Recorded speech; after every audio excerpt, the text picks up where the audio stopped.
Okay, welcome. We are talking. I'm talking a little quiet because my daughter's sleeping, but I'm sure she'll be fine. But like, we really want to get a podcast episode in, and I'm really determined, and I really need her to sleep until we get our 30 minutes of yap out. But Moms get you. Yeah. How are you doing? I'm doing good. Yeah. I don't know. Happy to be here. Yeah, happy to be here. I'm happy that it's working out. We are. Is it officially spring? Wait, what I think it's like start. I think it might be. Okay, in my head, it's officially spring. That's because of the weather. It's been nice except for yesterday went crazy, but you know, typical. I'm still on the school year calendar. I will forever be in my life on the school year calendar. Like when school gets out, it's summer. So that's fair. My birthday though is in June, like end of June, and so I've always been very conscious of that because officially I have a spring birthday, even though my birthday's end of June. But it's because like my birthday falls right on like the edge of like, and I think it's so conscious in my head because my mom told me when she was pregnant with me, she was so determined not to be pregnant in summer, and I was born on like the last day of official spring. Oh, funny. Yeah. Funny. It's one of those. Okay, it looks like first day of spring is March 20th, so it's this week, folks. And I don't know if you guys have felt it, but spring cleaning, you just gotta, I don't know, there's just something about purging your place, getting everything tidied up. You know, we ended up purging the basement yesterday. Oh, did you? Yeah. I actually thought about you guys because we loafed on the couch. I could not move. I was just like, I can't. I don't know what it was that was so exhausting yesterday. I was exhausted. You guys had a busy morning. Rachel and Luke came to help our business do like a marketing photo shoot. It was like a 2-hour little shindig, but you know, people around and moving parts. And thank you again for that. That was awesome. Fun. And I have mad respect for them because they like hit the ground running. There was not a moment of like, what do we do? I don't know. Like it was just like from the moment we got there until the moment we left, it was just like Hayden was on it and he was like, this is what we're doing. Like next, and I have mad respect for the that. Photographers even actually said that to me about him. They were like, just so you know, we're so impressed with everything he's put together. So this is really, if you like hire a photographer, have a goal of a photo shoot, apparently this is what I'm learning from him. Again, he is a very like focused, matter of fact, like get things done. I've never seen him in that person before. That's true. You never really seen him in his like work mode. Yeah. And so he had, you know, his list of photographs. You know, when you're working with somebody and you're on their clock and you're using their time, you're paying for their time. Mm-hmm. I mean, I think it's something we're really conscious of because the way that our business model works is we make money based on an hourly rate. So we're always really conscious of people's time because it is directly money. And so we know how that if you want to make the most of the time that you're paying for with people, you show up ready to go. You have like the game plan and the list. And the photographers even said that to me about him. They were like, he was so prepared. And I told him this after the fact. And he's like, I wonder what other people are out there doing. And I'm like, well, you could be like, I don't know. What do you think? Do you like this? Like, I don't know. Like, give me your opinion on it. Should we do this? Instead of being sure, being like, I want this shot. We haven't done this one yet. Because there was multiple times when they took out his shots list and went down the line of, we got this shot. We need to get this shot. And honestly, as I'm talking about it now, I am just like hearing myself in terms of wedding mode being like, and for wedding mode for like engagement shoots, it's like if you have the shots, like I've had friends tell me, make your shot list to make sure you get it all. And because like it depends on, you know, your guy, but mine doesn't want to spend the whole day taking pictures. So this is how I can be efficient. Yeah, no, it's true. Just like make sure you have it because when you're in the moment, you're going to forget so many things and like you're gonna be like, oh shit, I forgot about that, or like, oh, I should have done that. And that's a day where it's like you don't want to miss any moment, so definitely get them. And if you can like be efficient about it and then have peace, like, okay, like it's good, like let me go party, like that's what I want to be able to like give him and us. We'll see how well I can do. I think it'll be great. I think it'll work out really well. And he probably knows how special it is for you too to have it done, so he'll probably be like maybe a little more on board with like, okay, did we get this? Like, we'll see, because this is the man that when I mentioned to him an engagement photo shoot, I mean, he was mind blown. He was like, what do you mean an engagement photo shoot? I don't think he understood. I don't think he understood what it was. He didn't. Like, I'm sorry, we're like young in this time of like Instagram and photograph era, and he's like, I am not going to go frolic in a field with you. Like that were his exact words for, I'm not signing up to go frolic in a field for so Instagram. So many of these little things that you think is so obvious, but that you don't learn until you're in the moment. Because when I was working my first job in Atlanta doing content creation for like an Italian restaurant group, eventually we got to the point, because there was like 4 or 5 restaurants, and it was just too much for me to handle alone. Like I was doing everything, and we had a photographer that would come and help me near the end of my year there. And I just like didn't know that I had to create a shot list. Like no one's ever taught, like it was so beyond, like I just didn't know. You don't know things until you know them. So this photographer came to the rest, like I know the photographer, like he was like super chill, like really kind guy. I was like, yeah, you're gonna go here at this time, get some photos of this, whatever. He goes there, and I get a text from my boss that was like, he was not so happy because this photographer didn't know what the heck to shoot because I didn't create a shot list. And I'm like, I didn't even think about that. That's such a good idea. My bad. Like shit. No, because, well, truly, when you're hiring like a professional photographer, I consider it as like the artist, right? So I assume, and you know, wrong on this assumption, I suppose, to a point, but like you assume a little bit that like they're gonna take charge and take a look and like let their creativity come out and be like, oh, like, you know, based on the lighting and like the placement of things, I'm gonna take all of these shots because this is what I think looks good. So like that's kind of what I think I'm signing up for with these things when hiring a photographer. But yeah, no, if you want to get a shot, you gotta make a list. I'm kind of I have eased into this role of like letting the professional do their job, but sometimes like they can do their job, but they don't know what's in your head. Yeah. And you're like, oh, I messed up. But that's why when you're hiring a photographer, you like look at their books and you what's their I like your style. Yeah. And so then it's kind of becomes like a trusting thing of like, well, I assume I'm gonna get something along the lines of your style. Like, you know, you don't want to be in charge. I've heard this as it relates to like tattoo artists before. It's like if you hire an artist, you don't like, they're not a printer. You don't give them an image and say, here's exactly it, just print it onto my body. Interesting. You give them a concept and let them create art, depending on how much you want to spend. If you either hire an artist or you hire a tattoo printer. Oh. You know. Huh. I never knew that. But that makes sense because everyone has their own style. Do you want their eye and their artwork, or do you want just simply like what you want on you? You know? Yeah. And it always reflects like something about photos too is if I were taking photos of someone, I'm gonna edit them unless I'm agreeing to give you raw images, which are unedited. I just take the photo and give it to you. But if I edit them, do not edit them, do not change them, do not do anything to them, because if you shout me out, I didn't do that work. And I'm like, you know what I mean? Like some people don't know that either. Where it's just like, that's why it's so. But anyways, it's fun. The creative style of people. But anyways, what we were going into is spring, and I feel like it's also a time, at least I feel very motivated right now. I don't know if you feel very motivated right now, but to not only just like spring clean your house, but also to kind of like spring clean yourself. Ooh. And like just kind of purge these, I don't know, maybe habits that you're not totally content with, or like start envisioning this lifestyle that you want for yourself. You know, it's ironic for yourself. About this time of the year. I don't know how deeply either of us practice these days, but we did both grow up Catholic, and it is Lent. It's Lent right now? Yeah. Oh my god. Wait. Oh yeah, because it was Ash Wednesday. Like. Yep. And we're coming up on Easter, so this is Lent right now. So traditionally in like our cycle of life and years growing up, yeah, you're exactly right. This is the time to shed bad habits and become your best self. There you go. Well, let's do it.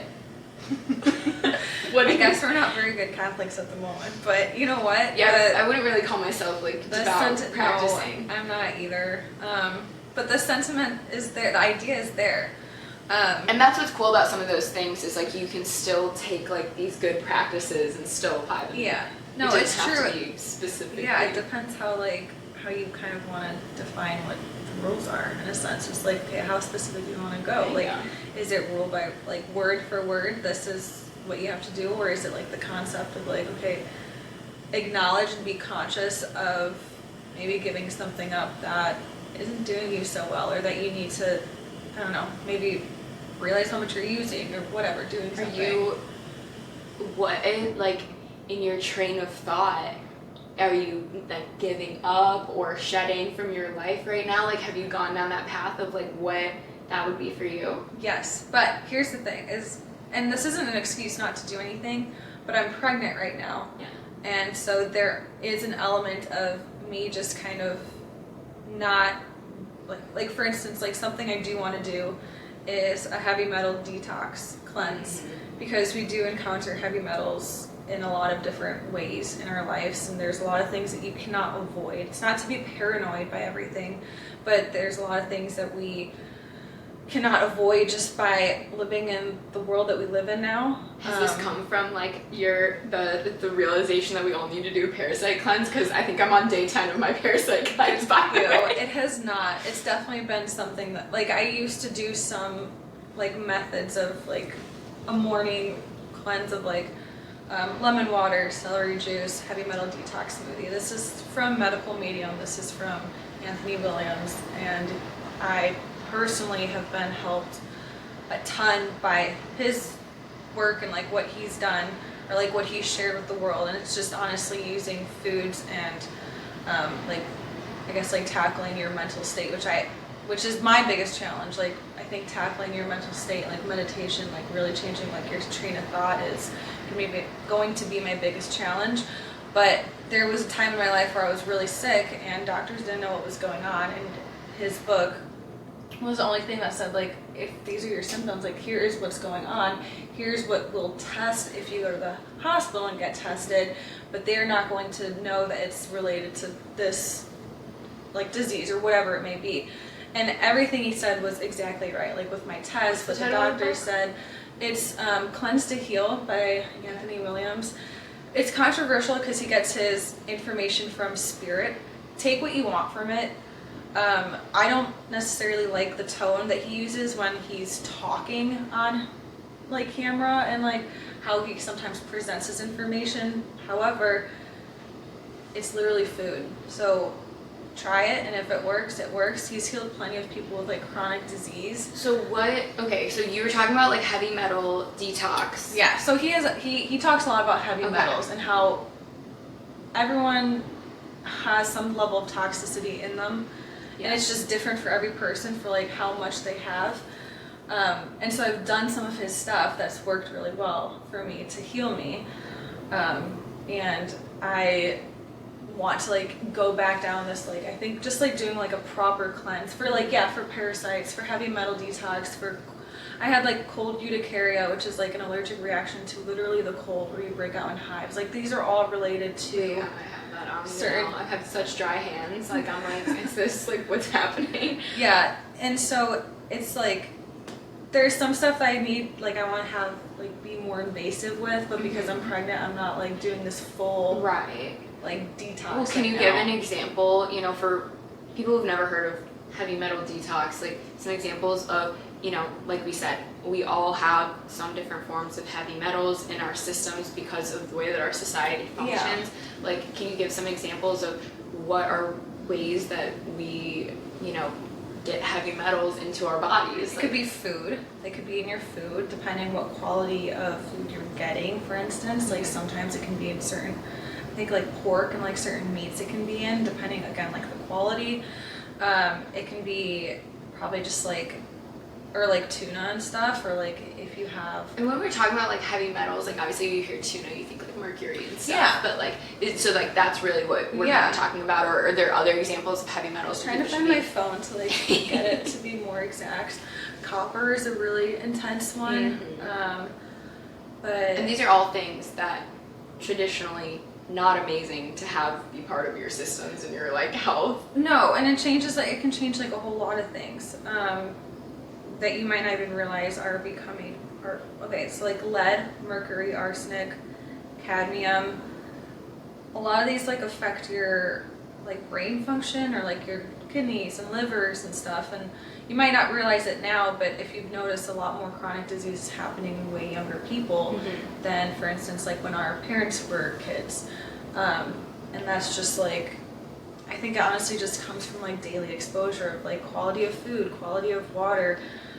If you live in the city, like you're breathing in a ton of like car fuel, like you can't, it's just, you don't think about it necessarily, but then when you break it down, you're like, oh, that kind of seems obvious. I mean, like, look at this. I always think about this when it snows outside and like the streets are lined with black. It kind of makes you realize like how much is actually out there in the air. I know, this is why I get so OCD about my floors, because I'm like, your shoes walked all over, gathering all of this crap that is out there, and you're bringing it into my sanctuary where I'm supposed to be able to walk around barefoot. Yeah. Because there's a lot of toxins that we just don't think about all the time, and I get it, like you don't want to be, freaked out about it, but that's why it's so awesome that there are things that you can do, such as a cleanse. Yeah, exactly. Yeah, and I think the approach, like instilling any sort of fear in anyone, like that's the wrong approach. I think it's just more of like, hey, look, if you're experiencing something, find peace in knowing that maybe there's something that'll work out there for you that doesn't require having to go through a ton of doctor tests. Like maybe try this instead first and see how you feel after a week, or like it's something simple. You can go to the grocery store and like just start implementing like different habits. But anyways, that was a long tangent, sorry guys. But essentially, yeah, there's like, I think I want to do like more invasive cleanses, which I can't totally do right now because I'm pregnant. It's more something you're looking forward to. But are you like also with like spring cleaning, for you, it's kind of, you're in your third trimester now, kind of aligning with that nesting concept. Yeah, I think so. I'm like so lazy right now. It feels different than the first pregnancy, but I'm just like, I just don't feel like moving. I'm like, I'll give it my all during the week, but then the weekends I'm like, let me just loaf, please, and eat ice cream.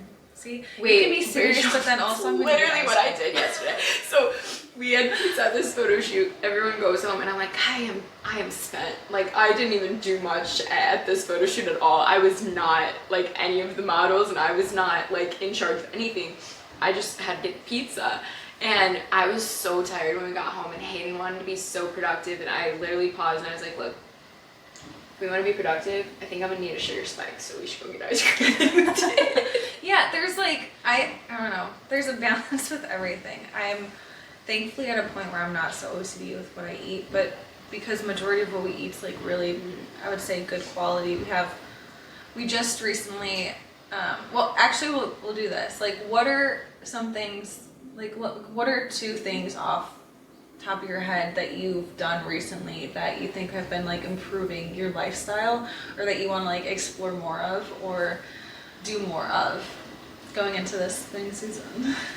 So I guess like it's not really like something for me to add currently, and like things to add currently, there are like a lot like that come across my mind. I have a whole list now going of like these things. I'm like, I want this to be my morning, my daily, it's my really evening exciting routine. though that what you're doing, because that's where you have to start, because it's stepping into, I heard this before and I've always really remembered and resonated with it, because you have this vision of your future self. Sometimes you do, otherwise let's work on creating one. But like this vision of your future self, and you're like, yeah, one day I'll be her. Well, you don't just become her overnight. You have to practice being her. Yeah. Like that was like the phrase that kind of like helped me. It was like, okay, if you want to be the girl that does this, that, and the other thing in the morning, you have to practice doing that so you can practice becoming her. Yeah. So then one day, just all of a sudden you are, because you're not just going to wake up and do it. So it's really awesome that you've got this running list of like your dream morning routine and, all of these like regular things that you want to be doing with yourself, because then you can visualize, then you can actually take steps towards those things. And I think right now, specifically for myself, because 2025 is my wedding year, I am very much like focused on specifically different like weight loss things. You want to look like your best self. Yeah. Oh, and actually skin things. Okay, something just popped in my head. I've gotta like throw it out there. I think I mentioned this to you. I recently went and got a lymphatic drainage massage. Yeah. I've actually been thinking about that since you mentioned it. Because it's something that I have always been really curious about, because your lymph nodes are right directly beneath like your skin, and they are like your lymphatic system controls a lot of like cleansing things out of you. And so a lot of times if you have like clogged lymph nodes, they'll create like puffiness throughout your body or in the different areas that there are. So I always had this curiosity of like, you know, your lymphatic, like that's why it's called lymphatic drainage, because you stimulate your lymph nodes and you drain your system. Alright, we did it. So, I don't know where I left off, but anyways, so I went to get a lymphatic drainage massage last week, or maybe 2 weeks ago now, and it was slightly hilarious if you've never got one, because even the lady like sat me down and she was like, so, you know, have you ever had a lymphatic drainage massage? And a lot of people use them for like different wellness things, if you've got like soreness or in recovery from all kinds of, I don't know, things that could be wrong with your body. It's not that anything was wrong with my body, it's the case where like I'm into wellness and I want like my systems to be functioning at like their max capacity. And I'm also on, you know, trying to, again, focus on weight loss this year, because I want to be my best self at my wedding. So I'm like, cool, if that's just anything that can elevate just a little bit, like I'll try it. And the massage is so different, because when you think of a massage, I think you think of like pressure, you know, like hard pressure, like getting in there with your muscles. This massage, I was like being pet. like it was like the most light touch, because it's right, your lymph nodes are right under your skin, so the goal is to stimulate them, not like press on them and like make them work. It's just to stimulate and activate them to get them like pumping and working. So it'd be like this repetitive like motion over the same area, so light. I literally felt like I was being like a cat, like just being pet. I got a 60-minute massage. Oh wow. So they did like, you know, my whole body and whatnot, but like it on the inside of your arm too, and it's like tickly. No, but it was relaxing. Like I think like maybe at first it's like a little off-putting because it was so light. Like it's not what you think of with the massage, but then it really was relaxing, and I really did like it. And then I went home and like, you know, you're supposed to like pee a bunch because you're draining fluids from your body through your lymphatic system, and I did, and then I just like magically lost 2 pounds, so we love that. Oh my gosh, I think those are so fascinating. I think it's like coming up now too that people are realizing your lymphatic system, and like this is so crucial, and in just like I think your overall obviously like health and like digestion and just like function of organs and blood and sweat gland, like everything. Well, and I know like people do lymphatic massage a lot of time for aesthetics as well, because like similar to like the gua sha and all of that, like in your face, like because they did my face, like top of my head, all of that. And I've since heard, like since doing this lymphatic drainage massage, that there's specifically Brazilian lymphatic massages, and that one is to target specifically cellulite. So a lot of like Brazilian women, supposedly from my sources, whatever I heard, like weekly like get lymphatic, like Brazilian lymphatic massage to target like cellulite and fat. So interesting.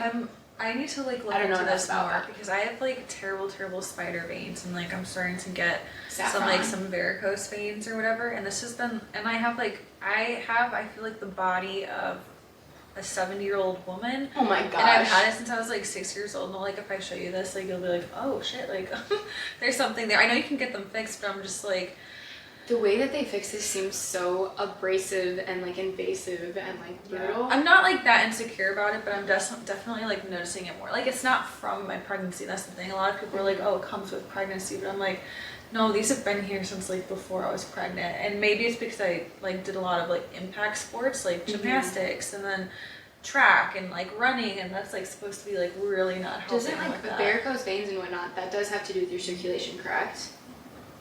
I don't actually totally know.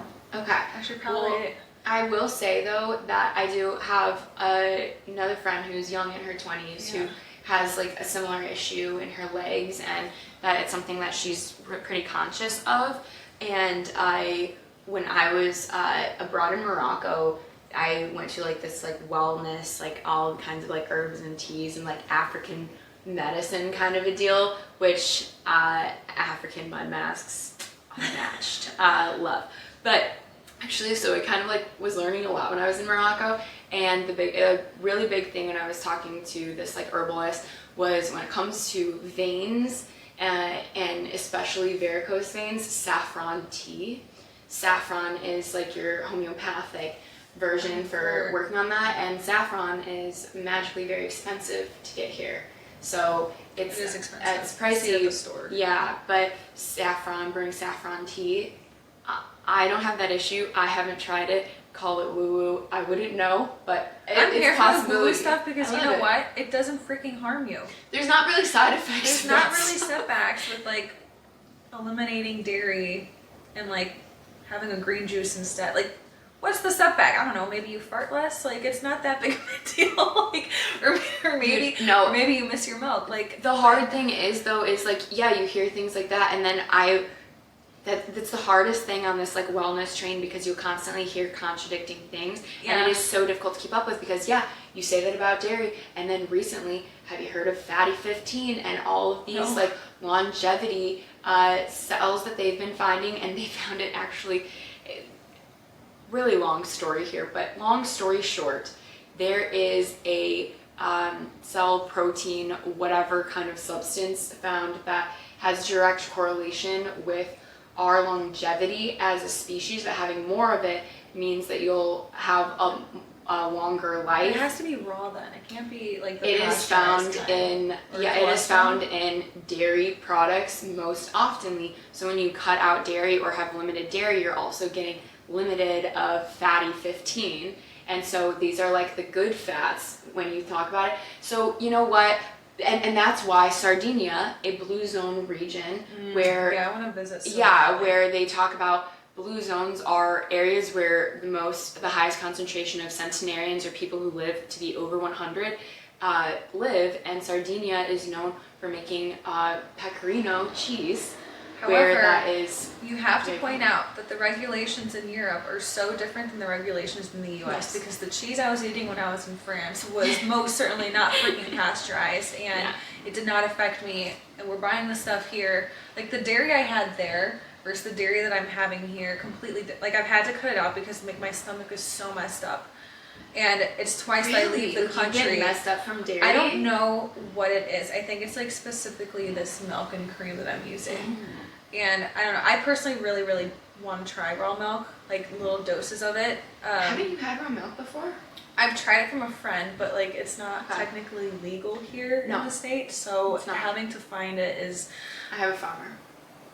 There we go. You can pick up the milk, I swear. Keep it on the down low. Okay, there we go. So anyways, but it's like, this is where it gets so intricate, and then I think people get very overwhelmed if they're gonna start this like health journey, because it's like, okay, cheese is, or milk is good, milk is bad. Okay, well it's like regulations are different per country. Okay, well raw versus pasteurized, like it's just so, there's so many different levels to it and stuff, so it's like, it's difficult and confusing. Yeah. So that's why it's like, we're obviously not scientists ourselves. That would have been really cool learning of life, but maybe one day we'll be interviewing some though, and I'd love, like that would be very fascinating. We are going to get there.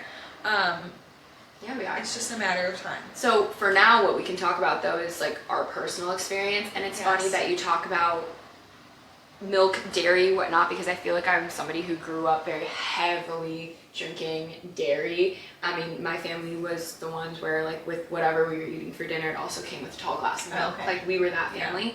And nowadays I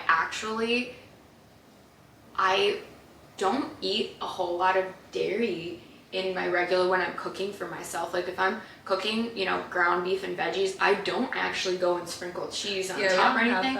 I feel like I used to always be a sprinkle of cheese kind of gal, yeah. I don't feel like I have that anymore. Like when I think about what's in my refrigerator, I have feta that sometimes gets put with eggs, but it honestly sparingly these days. And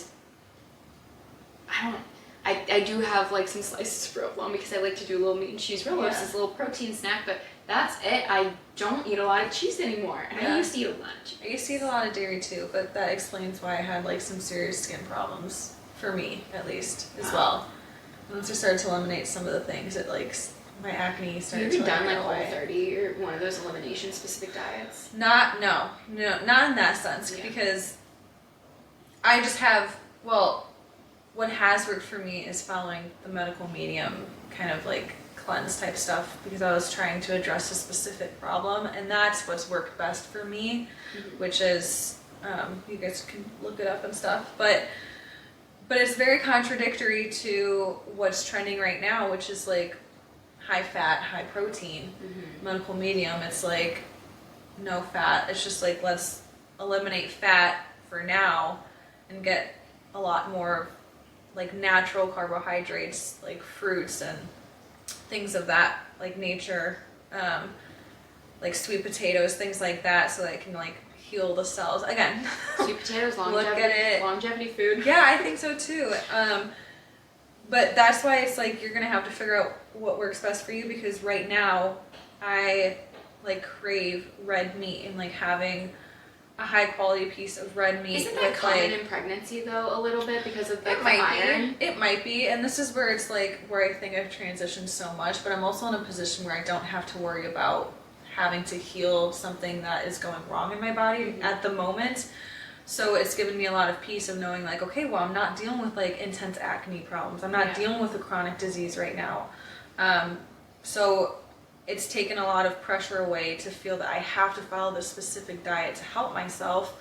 But I did go through years of that. And at this point, it's just like, yeah, I feel really good on like having like kind of like bulking my meal like for lunch, and like having it be like a really good source of like meat or like red meat, and then just like lots of fruits and stuff. I'm not totally attracted to vegetables, but like we have them, but like sweet potatoes, like red meat, like a lot of fresh fruit, and like lemons, and just like I don't know, things like that. Like we do have dairy, we have feta, like I don't know, it's just. But some people are really good when it's just meat. You don't really eat processed food very much. We don't have a lot of it. And that's pretty much, I think, when you go down that train of things, it's like with all of the different diet things that are out there, the just one common overarching thing is, look, you just can't be processed. Eat whatever you're gonna eat whatever food groups you want to eat, but just like you can't be eating all that kind of processed stuff all the time. That's how you're gonna like actually heal your insides and fix chronic problems. Yeah. Well, I think people forget too, like what actually is processed versus what's not processed. I would agree that that's really difficult when you hear all of these like scientists and doctors talk about don't eat processed foods. It's like the slices of cheese that I'm getting are processed. You know what I mean? It's getting like it gets a little bit confusing to me. I need them to define it a bit better, to be honest. I do my best, but it is like not very easy. Well, something we did recently is Olivia and I and our significant others, of course, but we went in on a half cow from a regenerative farm